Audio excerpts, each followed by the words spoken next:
In 1940, the world believed in the power of concrete and steel. Tucked away in the Belgian countryside, near the border with Holland, sat a monster. It was called Eben-Emael. To the military minds of the era, it wasn't just a fort. It was the ultimate insurance policy. It was a subterranean city carved into a mountain of solid rock, bristling with heavy artillery that could sweep the horizon for miles. It was designed to be the unstoppable fortress, a wall that even the mightiest army on earth could not climb, break, or bypass. The Belgians were certain, if the Germans dared to move west, Eben-Emael would hold them for weeks, giving the Allies enough time to mobilize and crush the invasion. But on May 10th, 1940, the impossible happened. This billion-dollar shield didn't fall after a month of shelling.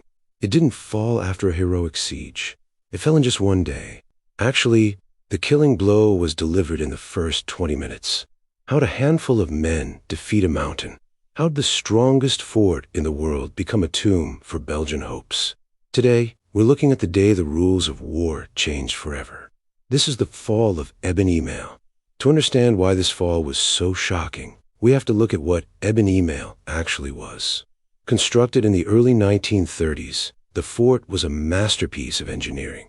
It was shaped like an enormous arrowhead, bordered on one side by the sheer 120-foot drop of the Albert Canal.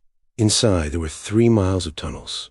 It housed 1,200 soldiers who lived in air-conditioned barracks with their own hospitals, kitchens, and power plants. But its teeth, those were on the roof. The armament, retractable armored cupolas that could fire 120 millimeters and 75 millimeter shells. These guns controlled the vital bridges over the Albert Canal. The defense, it was surrounded by deep moats, anti-tank walls, and machine gun nests. The French had the Maginot Line, but the Belgians had this. It was considered the most modern and formidable defensive work in Europe. The German High Command knew that if they tried a traditional frontal assault, they would be slaughtered by the thousands. But Adolf Hitler had a different plan. He knew that the impregnable front door was locked, so he decided to land on the roof. While the Belgians were polishing their cannons, a secret unit of the German Luftwaffe, the Fallskirmjäger, Paratroopers, was practicing in the dark. Hitler himself had obsessed over the blueprints of Eben-Emael. He realized the fort had one Achilles heel. The flat, grassy top of the fort was essentially a massive landing strip, and its heavy guns were designed to fire outward at distant targets, not upward at their own roof. But you couldn't just drop paratroopers from planes. The noise of the engines would wake the Belgians up, and the wind would scatter them in. They needed a ghost. The solution? The glider. On the morning of May 10th, while it was still pitch black, 11 Junkers Ju 52 transport planes took off from Germany. But they weren't carrying soldiers. They were towing DFS 230 gliders. Once they reached the border, the planes cut the ropes. In total silence, 85 men, Group Granite, glided through the moonlight toward the fortress. They weren't an army. They were a scalpel. And they were carrying a weapon the world had never seen, the shaped charge. At 4:25 a.m., the silence at Eben-Emael was broken by a faint whistling sound. Then, a series of dull thuds. The gliders skidded across the grass roof of the fort, coming to a halt just yards away from the Belgian gun emplacements. The defenders inside the fort heard footsteps above them. Imagine the confusion. You are 60 feet underground, inside a mountain, and you hear boots on your ceiling. The Germans didn't waste a second. They utilized 50 kilograms, 110 pounds, hollow charge explosives.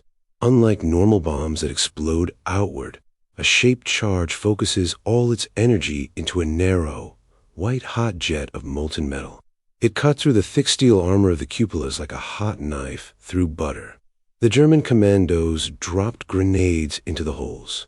Inside the turrets, the Belgian crews were incinerated or deafened. In just 15 to 20 minutes, 7 of the most important gun positions were destroyed. The eyes of the fortress were poked out. The bridges the fort was supposed to protect were now vulnerable. The unstoppable fortress was effectively blind, deaf, and mute before the sun had even fully risen. For the next 24 hours, the 1,200 Belgians were trapped. They were a lion being bitten to death by a swarm of wasps. Every time a Belgian soldier tried to exit the fort to clear the roof, they were cut down by German machine guns. The Germans used explosives to seal the exit doors, turning the fortress into a high-tech prison.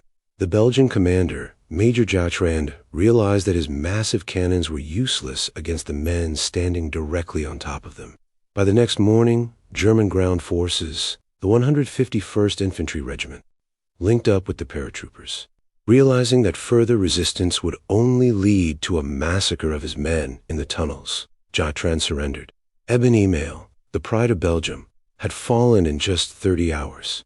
The invincible shield was gone. The fall of Eben-Emael didn't just open the door to Belgium. It signaled the death of an entire era of warfare. It proved that no matter how much concrete you pour or how thick you make your walls, the human mind will always find a way over them. It was the first major airborne operation in history, and it proved that vertical envelopment, attacking from the sky, was the new reality of the 20th century. The fortress didn't fail because the soldiers were cowards. It failed because it was built for a war that no longer existed. In 1940, the world learned a terrifying lesson. Nothing is truly impregnable. Thanks for watching. If you want to see more deep dives into the battles that changed history, make sure to hit that subscribe button. Until next time,